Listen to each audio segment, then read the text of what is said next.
নমস্কার বন্ধুরা, Kolkata high court group D vacancy এই ভিডিওটি কিন্তু তোমাদের জন্য খুব গুরুত্বপূর্ণ। ঠিক আছে, তো দেখতে পাচ্ছ যেখানে অষ্টম শ্রেণী যোগ্যতা পাশ হয়ে থাকলে তুমি আবেদন করতে পারবে। সমস্ত কিছু এই ভিডিওতে তোমাদের বলবো ইন ডিটেলসে। ঠিক আছে, লাস্ট ইয়ার ভ্যাকান্সি কত ছিল, লাস্ট ইয়ার কবে তোমাদের শূন্যপদ এসেছিলো, এবছর কবে আসতে চলেছে, সমস্ত কিছু। তো তোমরা ভিডিওটি অবশ্যই শেষ পর্যন্ত দেখবে। ঠিক আছে, লাইক কিন্তু তোমরা প্রত্যেকেই অবশ্যই করে দিবে। চলো, কলকাতা হাইকোর্ট রিক্রুটমেন্ট 2024। তো প্রথমে তোমাদের একটা কথা বলি, লোয়ার ডিভিশন অ্যাসিস্ট্যান্ট পদে নিয়োগের বিজ্ঞপ্তি কিন্তু বেরিয়ে গেছে। ঠিক আছে, 1 আগস্ট 2024-এ। তার আগে তোমাদের এটার যে লাস্ট ইয়ার যে তোমাদের শূন্যপদ ছিল, ভ্যাকান্সি প্রকাশিত হয়েছিল, সেটা হচ্ছে 20 ডিসেম্বর 2018। 20 ডিসেম্বর 2018-তে কিন্তু তোমাদের এলডিএ লোয়ার ডিভিশন অ্যাসিস্ট্যান্টের নিয়োগের বিজ্ঞপ্তি প্রকাশিত হয়েছিল। সেখানে টোটাল শূন্যপদ ছিল হচ্ছে 200টি। ঠিক আছে, tentative date preliminary screen test যেটা ফেজ 1, সেটা কিন্তু 24 ফেব্রুয়ারি 2019 এই তারিখে সংগঠিত হয়েছিল। এবার আছি group D. Group D notification out হয়েছিল 28 সেপ্টেম্বর 2018, অর্থাৎ এলডি এর আগেই কিন্তু গ্রুপ ডি নোটিফিকেশান প্রকাশিত হয়েছিল। ঠিক আছে, তারপরে দেখো গ্রুপ ডিতে টোটাল শূন্যপদ ছিল 221টি এবং টেন্টেটিভ ডেট ছিল হচ্ছে 25 নভেম্বর 2018। অর্থাৎ একটা জিনিস দেখতে পাচ্ছ, 2018-তে ডিসেম্বর মাসের 20 তারিখে তোমাদের নোটিফিকেশান প্রকাশিত হয়, এক্সামিনেশন হয়েছিল ফেব্রুয়ারি মাসে, মানে ডিসেম্বর টু জানুয়ারি 2 মাসের মধ্যে। ঠিক আছে, 2 মাসের পর 60 দিন পরেই তোমাদের এক্সাম হয়েছিল।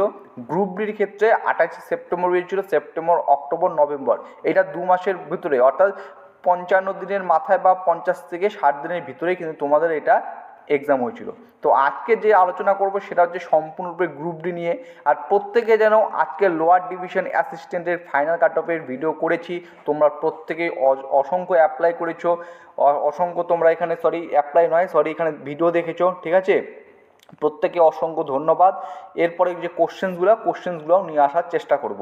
তো লোয়ার ডিভিশন অ্যাসিস্ট্যান্টের নোটিফিকেশন প্রকাশিত হয়ে গেছে। তুমি যদি উচ্চ মাধ্যমিক পাস করে থাকো আবেদন করতে পারবে। টোটাল 291টি শূন্যপদ রয়েছে এবং টেন্টেটিভ ডেট যেটা রয়েছে ফেজ 1-এর প্রিলিমিনারি স্ক্রিন টেস্ট, এটা কিন্তু অফিসিয়াল নোটিফিকেশনে কিন্তু উল্লিখিত করা হয়নি, to be notified later on. কিন্তু তুমি যদি 2018 যে নোটিফিকেশন প্রকাশিত হয়েছিল সেখানে কিন্তু স্পষ্টরূপে উল্লিখিত করা ছিল লোয়ার ডিভিশন অ্যাসিস্ট্যান্টের ক্ষেত্রে টেন্টেটিভ ডেট ছিল হচ্ছে 24 ফেব্রুয়ারি 2019। এবার আমরা দেখে নেব গ্রুপ ডি। ঠিক আছে, কারণ লোয়ার ডিভিশন সম্পর্কে তো জানা হয়ে গেছে, নোটিফিকেশন বের হয়ে গেছে, সমস্ত কিছু বলেও দিয়েছি, নিয়োগ পদ্ধতি, আবেদন ফি, কারা যোগ্য, সমস্ত কিছু। চলো গ্রুপ ডিটা একটু আমরা দেখে নিই। তো কলকাতা হাইকোর্টের গ্রুপ ডি পদে নিয়োগের জন্য যে বয়সসীমা দরকার সেটা হচ্ছে, দেখতে পাচ্ছ এজ লিমিট 18 থেকে 40 বছরের মধ্যে হয়ে থাকলে তুমি আবেদন করতে পারবে। এসসি এসটি প্রার্থী হয়ে থাকলে 5 বছরের ছাড় পাবে, ওবিসি প্রার্থী হয়ে থাকলে 3 বছরের ছাড় পাবে। এই যে নোটিফিকেশনটা, এটা কিন্তু 2018-র, ঠিক আছে, যে নোটিফিকেশন ভ্যাকান্সি এসেছিলো সেই নোটিফিকেশন অনুসারে তোমাদের এখানে দেখাচ্ছি। এরপর সব থেকে যেটা আমি দেখলাম, কারণ 2018-19-এ তো আমার ইউটিউব চ্যানেল ছিল না, আমি 2020 থেকে তোমাদের ইউটিউব চ্যানেল শুরু করেছিলাম। ঠিক আছে, তো জার্নিটা শুরু হয়েছিল। তো এখানে এডুকেশন কোয়ালিফিকেশান দেখে কিন্তু আমি অনেকটা চমকে যাই, স্তম্ভিত হয়ে যাই, কারণেই এখানে যে এডুকেশন কোয়ালিফিকেশান চেয়েছে গ্রুপ ডি পদের জন্য, অফিসিয়াল নোটিফিকেশনে বলছে মাস্ট হ্যাভ পাস ক্লাস 8। ঠিক আছে, ক্লাস 8 পাস করা উচিত অবশ্যই। এরপরে বলছে graduate candidates are not be eligible to apply. যারা গ্র্যাজুয়েট যোগ্যতা সম্পন্ন প্রার্থী রয়েছে তারা এই পদের জন্য এলিজিবল নও। ঠিক আছে, are not be eligible to apply করার জন্য এলিজিবল নও। ঠিক আছে, এটা কিন্তু উল্লিখিত করা রয়েছে নোটিফিকেশনে। তুমি যদি মাধ্যমিক পাস করে থাকো অ্যাপ্লাই করতে পারবে, তুমি যদি উচ্চ মাধ্যমিক পাস করে থাকো হায়ার সেকেন্ডারি অ্যাপ্লাই করতে পারবে, 8 পাস হয়ে থাকলেও অবশ্যই আবেদন করতে পারবে। কিন্তু গ্র্যাজুয়েট যোগ্যতা সম্পন্ন প্রার্থীরা এই পদের জন্য অ্যাপ্লাই করতে পারবে না, এলিজিবল নয়। এটা কিন্তু এখানে উল্লিখিত করে দেওয়া রয়েছে। Must have knowledge of reading and writing Bengali and English. Knowledge, জ্ঞান থাকা দরকার পড়তে লিখতে বাংলা এবং ইংলিশ এই দুটো ভাষায়।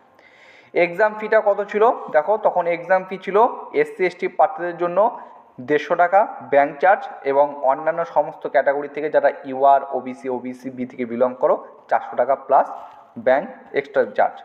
এবং মোড অফ সিলেকশনটা তুমি যদি একটু দেখে নাও, মোড অফ সিলেকশনটা কীরূপ ছিল। মোড অফ সিলেকশনটা এরকম ছিল, দেখো লোয়ার ডিভিশন অ্যাসিস্ট্যান্ট পদে ফেজ 1-এ তোমাদের প্রিলিমিনারি স্ক্রিনিং টেস্ট হবে, তারপর ফেজ 2-তে যেটা হবে সেটা হচ্ছে কম্পিটিটিভ রিটেন এক্সাম 300 নম্বরের এবং সর্বশেষে হবে ইন্টারভিউ 100 নম্বরের। কিন্তু গ্রুপ ডির ক্ষেত্রে কেবলমাত্র একটি মাত্র পরীক্ষা হবে, ঠিক আছে। এখানে রিটেন 100 মার্কস, কত 100 নম্বরের পরীক্ষা, arithmetic, general knowledge, general intelligence এবং ইংলিশ, ঠিক আছে। সময় থাকবে 75 মিনিট। এবং দেখো এখানে কতগুলি কোশ্চেন্স থাকবে সেটাও কিন্তু উল্লেখ রয়েছে, 50টা কোশ্চেন্স থাকবে। There shall be total 50 questions and each questions shall carry 2 marks, মানে 50টা কোশ্চেন্স থাকবে, প্রত্যেকটা কোশ্চেন জন্য 2 নম্বর, টোটাল মার্কস হয়ে গেলো 100। তো এর জন্য তোমরা সময় পাবে 75 মিনিট, 1 ঘন্টা 15 মিনিট।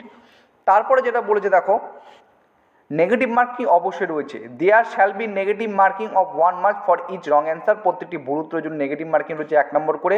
কোশ্চেন্স পেপার অ্যাভেলেবেল হবে ইংলিশ, বেঙ্গলি, হিন্দি এবং নেপালি, এই 4টি, ঠিক আছে। কোশ্চেন পেপার অ্যাভেলেবল পাবে এই 4টি ভাষায়। এরপরে বলছে candidate selected and shortlisted in the written test OMR base, যেটা হবে আর required to appear a further test interview for selection. অর্থাৎ প্রথমে তোমাদের একটা written OMR base written test হবে, তারপর ইন্টারভিউর মাধ্যমে তোমাদের কিন্তু এখানে সিলেকশন করা হবে। তো এইটা হচ্ছে 2018 নোটিফিকেশান, যেটা এখানে উল্লিখিত করা রয়েছে। আমি জানি এখানে ম্যাক্সিমাম প্রার্থীর এই যে আলোচিত বিষয় আলোচনা করলাম, এইটা নিয়ে সবথেকে বেশি আলোচিত বিষয় হবে যে graduate candidates are not be eligible to apply, ঠিক আছে। এটা নিয়ে আলোচ্য বিষয় হবে। কিন্তু আমি বলে রাখছি এই নোটিফিকেশান 2018 সালে এসেছিলো, ঠিক আছে। 2018 সালে নোটিফিকেশানটা এসেছিলো, কিন্তু এবছর তোমাদের নোটিফিকেশান যখন আসবে, কারণ এলডিএ নোটিফিকেশান প্রকাশিত হয়ে গেছে। এর আগে 2018তে কিন্তু আগে কোন ভ্যাকান্সি প্রকাশিত হয়েছিল, গ্রুপ ডি। তারপর ভ্যাকান্সি কোনটা এসেছিল, এলডিএ, লোয়ার ডিভিশন অ্যাসিস্ট্যান্ট। এবছর 2024-এর ক্ষেত্রে আগে এসেছে এলডিএ,